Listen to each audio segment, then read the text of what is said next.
All right, first I went to Budapest. Now I am in Medellin, Colombia, excuse me, for the next episode of No Objectives. Look at this view. Unbelievable. Let's go explore the sights and sounds of Medellin, Colombia. Welcome to Medellin, Colombia, the country's second largest city and home to more than 4 million people. Once known as one of the most dangerous cities in the world, Medellin has transformed into South America's most popular travel destination, famous for its year-round spring-like weather, innovative transportation, and incredible mountain scenery. Lots of steps. All right, so our first spot of the day, doing a little paragliding. Look at this. And I can't think of a better way to start exploring it than from 7,000 feet above the city. All right. Where are you from, man? I live in Chicago, but I'm from Florida. Do you speak Spanish? No. My English is a little, okay? I'm sorry. It's okay. Your hands? Thank you. Your hands. You pick. The more I travel, the more I feel like a giant piece of shit for only speaking English. But alas, I'm a dumb person and can't learn anything new. So English is what I'm sticking with. My Marine Corps days are far behind me, so it's rare that I feel even a tiny brush of fear. I was nervous getting ready for takeoff, but it was a good kind of nerve that makes you feel alive. What is your name? Matthew. Matthew. Here. Very easy. Just running. Okay. I need your help, please. Okay? Only run. Okay. Okay.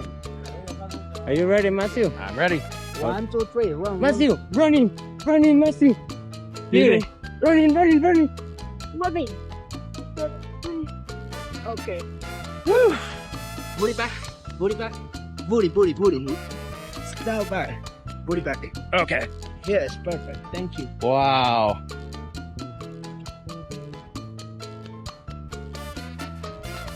Sorry for using my full Christian name of Matthew. I know that makes a lot of longtime stoolies really want to puke. How long have you been doing this? 20 years of life. 20 years. Wow. You get tired of it? Do you like it? Yes, it's good. It's good. Yes, I love it. Very exciting. Beautiful. Medellin sits about 5,000 feet or 1,500 meters above sea level, giving All it right, its good mild job. temperatures year-round. That's why it's nicknamed the City of Eternal Spring. Oh, that was great. Thank you. I organized a trip through, well, I didn't organize it. I just signed up for it on WhatsApp. These guys were in the car when I got there. You were a little nervous, right, Ben? Yeah, very. Yeah, I was pretty scared. Yeah. I was scared. He said he thought he was going to puke up there. Overall, great experience. Still might, you know. That was great. It was really good. It was so much fun. Yeah. Is that your first time in the sky like that? Yeah. I've never done anything. I've been in a plane before a couple of times, and that's it. Very different. Very different. I saw you give the guy a big hug when you got down. Yeah. Thanks for saving my life. He was lovely. He was such a nice guy. Yeah, it was a great experience. Well worth. I mean, it only cost $75 to do that too. At least we don't have to walk up the stairs again. The stairs up coming up are brutal. So me and the fellas just finished paragliding over this beautiful landscape that you see. Dude, imagine a better place to have a beer than right here. There was a problem. I was sitting on this. Cheers. Medellin also serves as the gateway to Colombia's famous coffee region, where some of the world's best coffee is grown. I wanted to learn more about it, so I took a tour from a beautiful farm and a beautiful man about 2 hours outside of Medellin. All right, so we just did a little trip in from the city to this coffee farm that I'm staying at, and I was absolutely kind of blown away by the difference of like the natural beauty. It's one of the most beautiful rides I've ever taken driving wise, but the abject poverty in the middle of these hills and mountains is absolutely insane. I don't think I've ever seen that dichotomy as clear as day, from beautiful scenery to terrible living conditions in my life. It's crazy. I don't know if it's just the altitude or if I am indeed too big of a bitch to be in Colombia. My God, dude, everywhere we go, I'm breathing hard.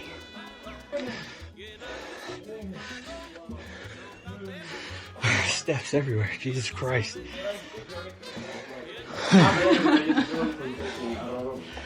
Jeez. Now, let's going to continue with the second coffee plate, and it's the most important.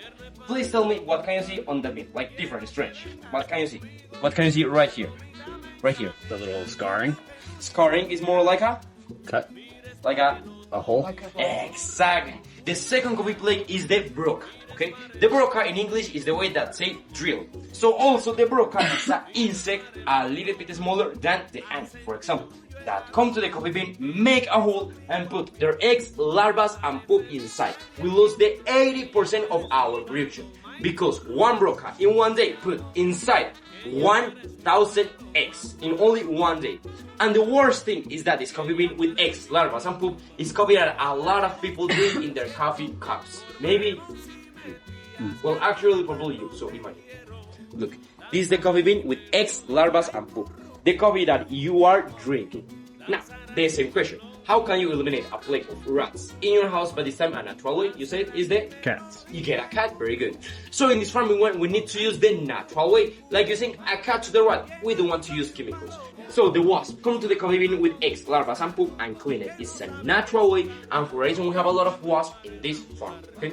Pa arriba, Pa arriba. pa abajo, Pa abajo. pa el centro, Pa centro. y pa adentro. Alright, I'm all dressed. I got my Panama hat a la Teddy Roosevelt. Got my bandana, my sash, my apron. Ready to put some beans in. Ready to walk and pee if I need to. I'm ready. Coffee cat. Hello, coffee cat. ADA rules do not apply here at all. A lot easier going down than up though. That's for sure. I mean, come on, dude. What? Oh my god. Hey! Sorry. Look, she's Fiambre. She's a horse. Her name is Fiambre because Fiambre is the name of a typical lunch in Colombia. She is going to be the lunch tomorrow. That is it. There it is. Yeah. Yeah. Like, for example, like you and like you. Ah, mona, monita, or mono, monita. Hello, coffee cat. What is very kind? Can pet? Hey. Alright, so we're getting put to work now. I gotta fill up my apron. The only rules were no green beans. Can't get the green ones. You can get anyone else. Red, yellow, purple, orange. Just no greens. Okay guys, so as I tell you, from here you can start with your coffee collecting. Remember, any color but not green. I didn't tell you, but at this moment we are not in the best harvest for tea coffee. The best harvest is from September to November. So at this moment you are gonna find good coffee, but not like the series, not like the novelties. The best coffee will be in the higher and hidden parts. So look, the main way is the stone pad. But if you want to take coffee right there or right here, a little up, a little down. If you see coffee right here, Samuel, can I go to take it? Yeah, of course. As I told you, you are free. Okay. When I'm gonna tell you guys, let's gonna go out. Just follow me. Okay, that's all. Questions? No. Nope. Okay. So come on, let's go to work. All right.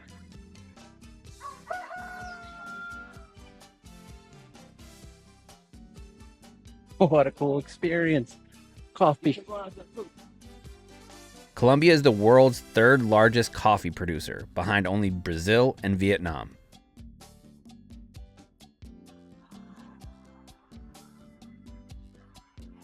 I'll tell you what, if this is the only way they do it, my God, dude. Drastically underappreciated the amount of work that it takes to get a cup of coffee. Beauties.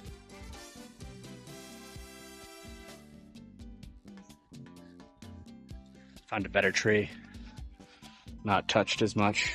Getting some good solid red ones. Hey.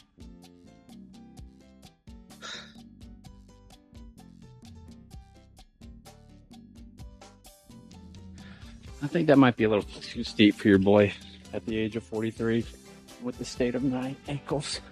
More coffee cats. This one first is green, then is red, and last is purple. Okay. But we have other kind of varieties. For example, we call it Bourbon Amarillo, like yellow Bourbon. First is green, then is like yellow, and for last is orange. Okay. So depend of the coffee variety is only the different coffee types. And is there how many varieties of trees and berries do you have? 6, 7. Like we have.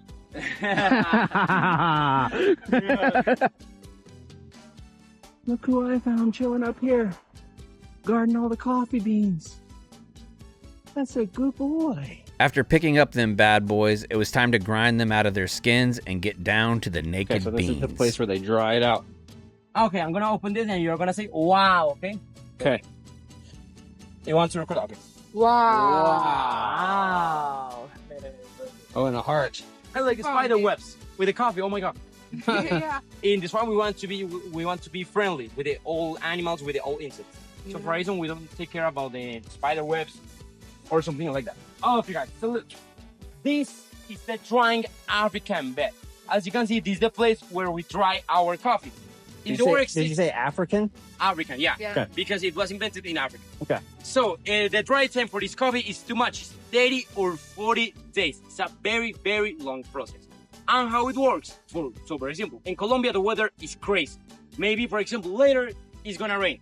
Later, rainy, sunny. So if we plant, if we have this roof, it will be complicated. So when it's raining, we close. When it's sunny, open it. So normally, for example, can you see that clouds? This is very gray. Yep. Normally, at this moment, we close because maybe later it's gonna rain. So as I told you, 30 or 40 days. It's a very long process. Do you remember before I told you coffee is a sponge? Coffee takes all around. This happened a lot in the drying African bed. For example, in these years, we made an experiment. We mix our coffee with marijuana leaves. Coffee takes all the CBD, and we sold that coffee in $250. Of course, at this moment, we can't sell it because in Colombia, the marijuana is illegal. Okay? Damn So it. if you are the police, we never did it. Be careful. And for last, we have the rastri. It's because, like, what happens when you cook a meat and you don't flip it? What is going to happen? It's gonna burn on one side. Exactly. This side will be overcooked and this side will be undercooked. So with the rastrillo, we push and pull. Okay, we mix all of our coffee.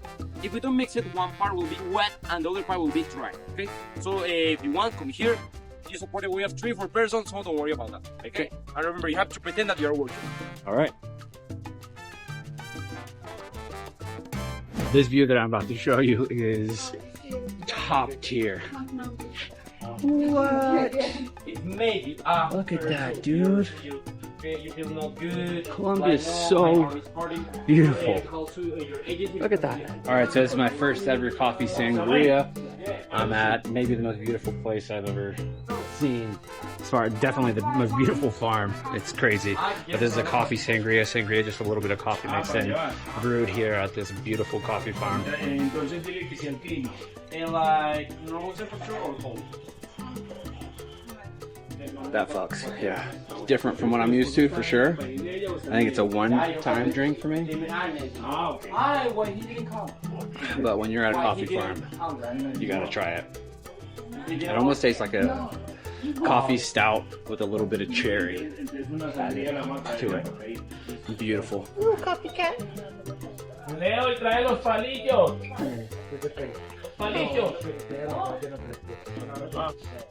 All right, so Samuel just Like, thank God. Hi, coffee horse.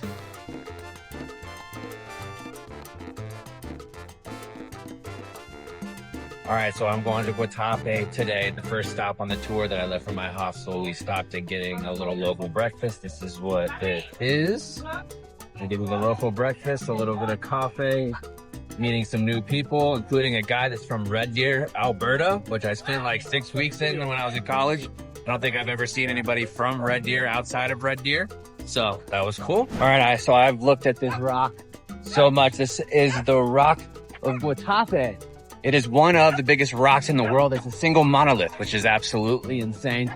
It's one rock that just appears kind of out in the middle of nowhere. Like there's no other rocks anywhere like that. It's not like a formation or anything like that. It's one single rock, not made up of a bunch of different rocks. Absolutely insane. Look at that bad boy. Huge. 775 steps to the top. I don't know if I'm going to be able to do it with my old bones, but damn it if I'm not going to try. All right, let's... Oh, God. That's so many stairs.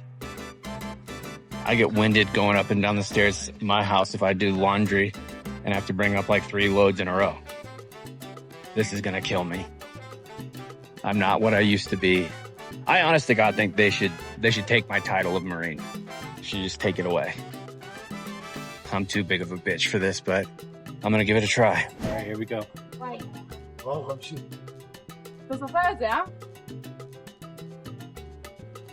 I was trying to talk here, but you can't hear me because 1, I'm terribly out of shape and breathing harder than any person ever has, and number 2, the wind was whipping around like crazy.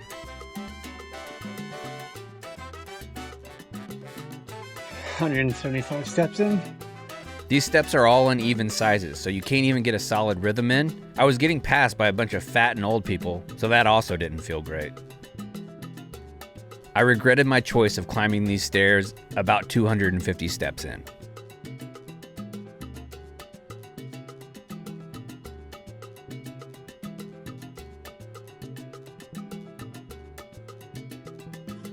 It's hard. Yeah, I made it up.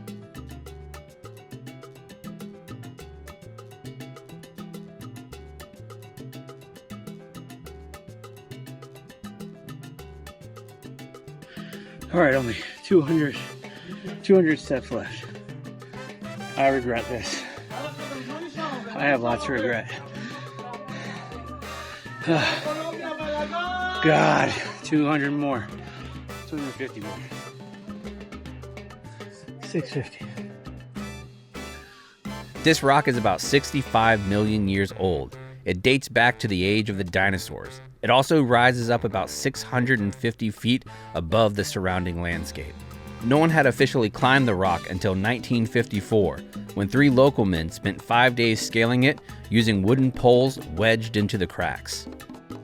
All right, I made it to the top. This is the view that you come here to get. Look.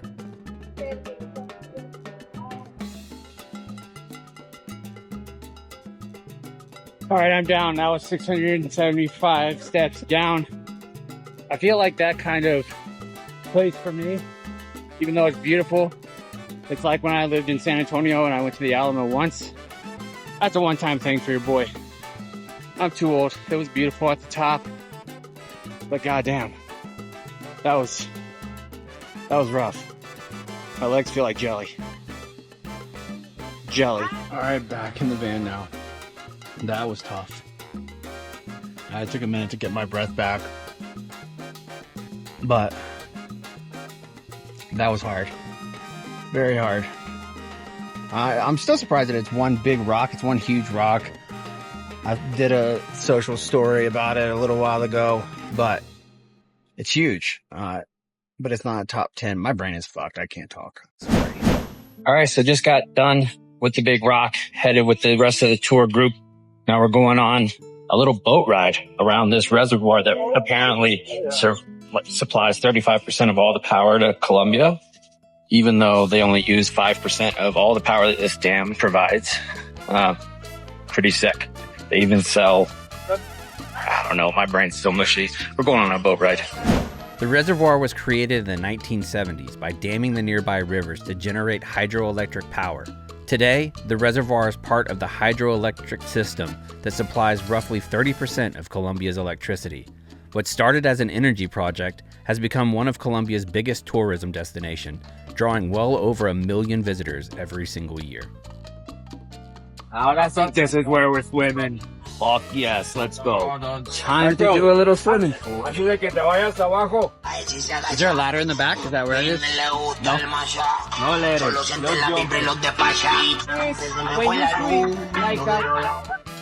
I didn't realize I jumped in wearing my glasses. I would have been flying blind for the rest of the trip. I am an absolute moron, but the disaster was averted. I flew down in early April when it was still really cold in Chicago, so diving into the 78-degree water on an 88-degree day was amazing. Well, if you can forget about climbing that huge rock. Yee! Represent for Ireland! Donnie, you'd absolutely love this, brother. Seclusion out here, a little bit of water. The water is not really cold, actually. Sure. Where's the cocaine hippos? I'm more of a marijuana hippo guy myself.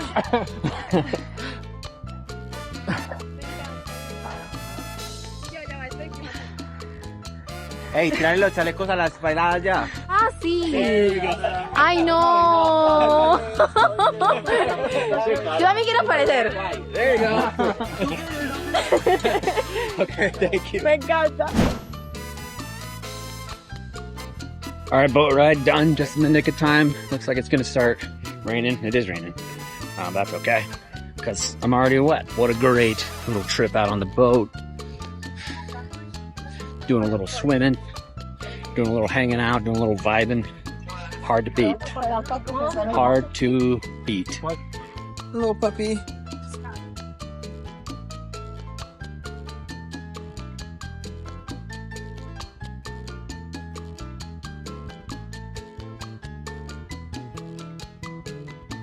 All right, so another part of the trip is that next part of the trip, we are doing a little bit of lunch. Let me know. It brought us to a place. Yeah. Chicken tortilla soup. That. Probably not chicken tortilla soup. We got some kind of soup. Look at Michael. Michael knows everybody.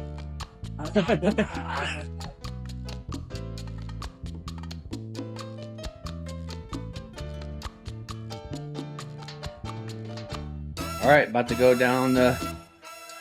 It's nice that my legs are fully recovered after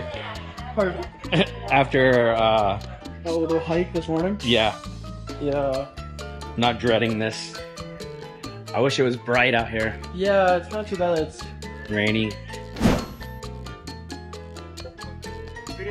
Got locked up in the shop and forgot to look around. Go in here and take some videos inside this church that looks amazing.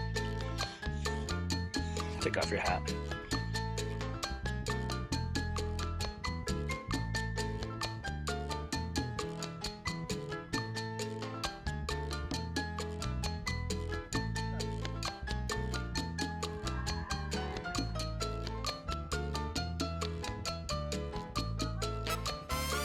Sun's coming out.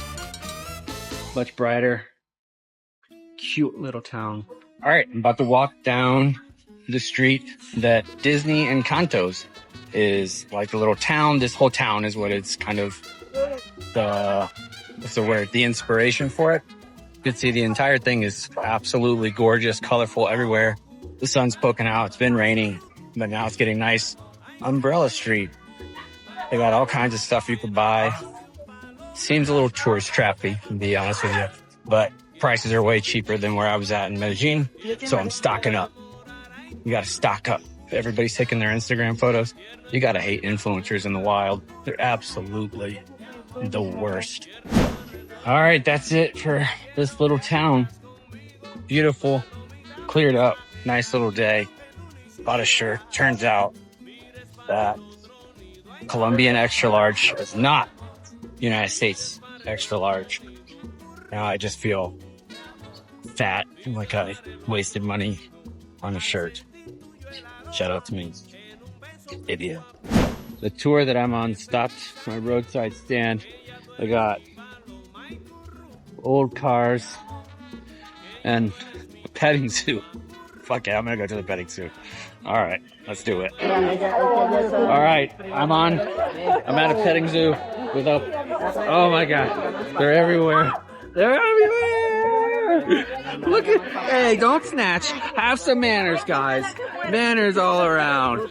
Manners all around. Hey, don't snatch. Don't snatch. Oh my God. Ah. This guy's aggressive. You need to be talked to. You need to be put in timeout. Oh, a pony. There you go. Hi.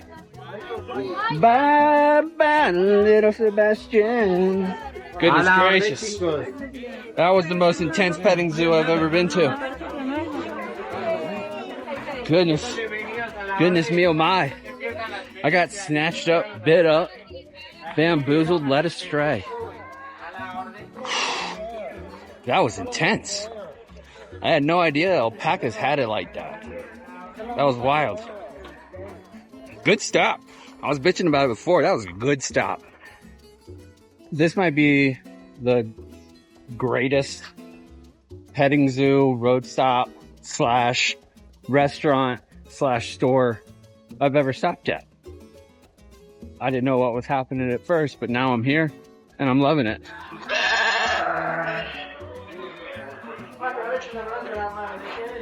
Look at this.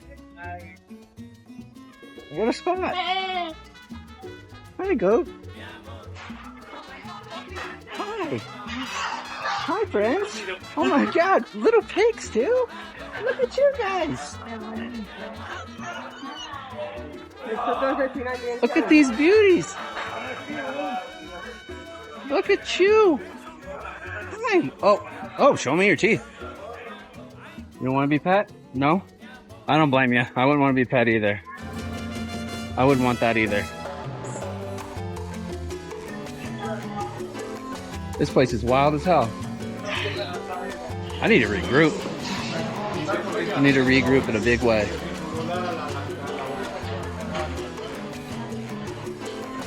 Alright, I gotta go back through the lines now. Oh! Hey, pretty kitty! Hi!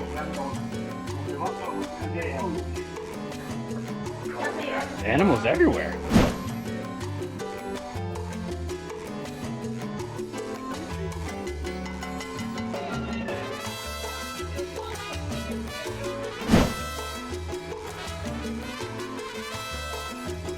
All right, today I'm out here with my guy CJ. We just met up, and he is taking me to Comuna 13, right? Yeah, this is up. All right, let's go, guys. All right, let's go. Let's get it. So, CJ, how long you been living here? I've been living out here for the last 12 years of my life, and working the store out for the last 10 years of my life. You love it? Oh, definitely, I do love it. All right, one thing I've learned about CJ so far, this dude knows everybody. Everybody that we've come across, they know him. Local celebrity in a big way. And it's with a breakdance show because it's exactly what transformation for us out here in town, the hip hop and its core elements. Alright, so if at the end of the show you allow to support our artists economically, that is totally voluntary but very necessary. Okay? Okay? One last for you.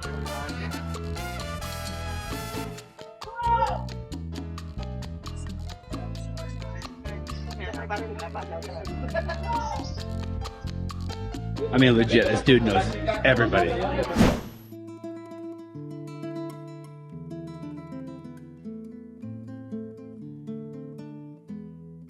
The place you're watching right now was once one of the most dangerous neighborhoods on the planet. Not because of one villain, not because of one cartel, but because this community was caught between two forces that didn't care if it survived. The criminals who ruled the streets, and a government that met violence with more violence. Two long arms, both attempting to squeeze the life from people. And yet, the people here didn't disappear. They didn't leave and never come back. They stayed. They buried their neighbors, their family members, and somehow found a reason to keep going. What you see now, the murals, the music, the outdoor escalators, the tourists, the energy, none of that happened to this community. It happened because of this community.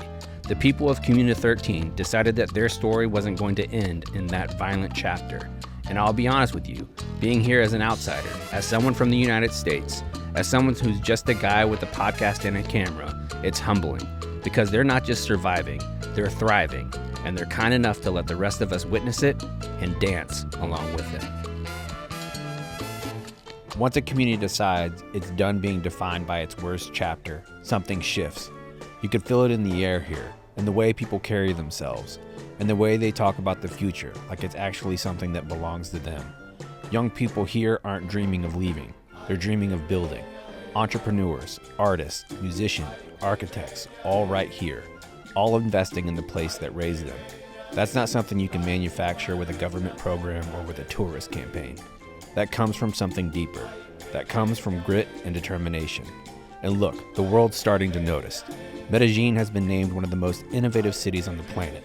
It went from a place people fled to a place people fly to. From a cautionary tale to a case study in what's possible when a community refuses to give up on itself. So if you ever feel like a city or a neighborhood or even a person is too far gone, too broken, too beaten down, come here, walk these streets, look at these walls, talk to these people. This is what the other side of impossible looks like. That's why they call me the Michael Jackson of the Marine Corps, baby. How did I do, CJ? No, you did well, bro. No, I didn't. I look like the whitest guy ever. I'm telling you, you did it well, bro. So all this that we can see right here is kind of Comuna 13? Yeah, actually, District 13 get up to that gray and yellow building. Okay. That's the women jail I talked to you that used to be. That's now a music university. Then you're gonna find a roof down there, great roof. That's still Comuna 13, the San Javier Station, main neighborhood of the District 13. You go up the mountain right there before those buildings, that's still District 13. All the way up there, that's still District 13 before the buildings, all right? All the way up that mountain right here, it's also District 13. Right here, we have like even a mountain on this other side and a bunch of other houses. So a lot of my watchers are gonna assume that there's a lot of gentrification that takes place in the whole thing, and all of Comuna 13, that's not the case, right? That's not the case. That's actually just one street. All right, and then the viaduct that's connects 5 neighborhoods from the top. So the rest of it, it's just like normal community. Okay. Because I was asking him earlier about like the cost of food, because obviously if you're in a tourist area, they're selling T-shirts. It's going to be way more expensive, even in, no matter where you are in the world, if you're just in your normal neighborhood. But he said that people from this area don't shop or eat there. That's not like what they do. Yeah, actually, we're gonna be getting to see both sides of the coin. So in this street, you see just Chaps for tourists and all this stuff, literally. And then we're gonna go to the other street, and you're gonna find just the hood out there. All right, people do buy everything, they shop everything out there. That's just still a hood. Okay. All right, Matthew, here, welcome to the other side of the coin. Welcome to the ghetto. Welcome to the hood. Welcome to the first neighborhood where I lived when I moved out here in the year 2014. Be showing to you a couple of things on the way down and explaining to you about it once the bottom of the area. All right. I hope you get to enjoy it of it. And this is exactly what I was talking to you about. You see? Can I take the slide? Yeah, but look first, look at the stairs. Oh, that's sick. You are gonna grab my hand, alright? Or you can record yourself, I'm gonna record yourself as well. Okay. I'll let you know when. So it's gonna be flying, I don't want you to come. Okay. Exactly, that hand. Ready? Come get here. Ah. You alright? Good, yeah. Good. You told your ACL? No, my knee. I'm all right though. You sure? Yeah, good. I'm so old. Fuck. If you want to come to a tour in Medellin, I'm gonna link CJ's WhatsApp in this YouTube. So make sure you click on it, hit him up. Very reasonably priced. He'll give you the full experience. You even get to dance with people and make yourself look like an idiot. It's sick. A couple of times I had people saying that, complaining about the tour and they say, oh, the tour guy was saying hello to everybody. Oh man, this is my community. How am I not gonna say hello to my community? Right. Come on, bro.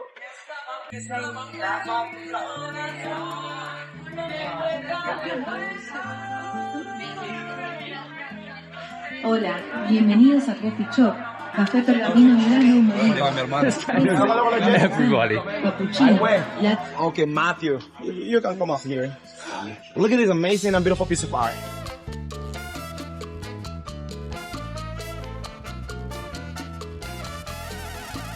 Wow. This amazing and beautiful piece of art was made in the year 2022. The last week of that year, about 5 different artists. The first graffiti right here was made by Jess Graff. Second one right there was made by Fate196. Third one, the inner body was made by Chota 13.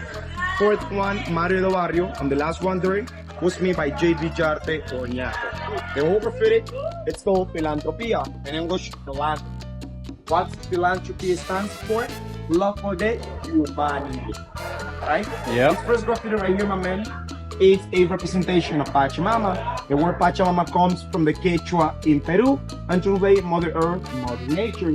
We can see the Pachamama holding the world on her hands, and we can see the part of the world burning down. Let me ask you, Matthew, who's destroying the world? Who's burning down the world? Humans. Exactly, you guys are destroying the world. I mean, No. Yeah, man. No. We are destroying the world, Matthew. Yeah. And that's exactly what the Pachamama is telling us. You're humans. I gave you a world, a house, a land, where to live and play at, and you are destroying it. Let me say hello to my body right here.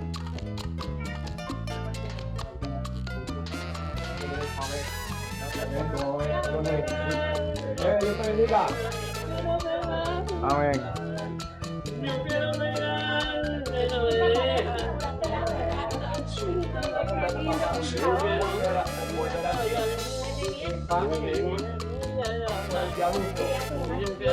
No, pero no está lejos. Empiezan a bajar la rampita y ahí a tu mano izquierda la van a encontrar.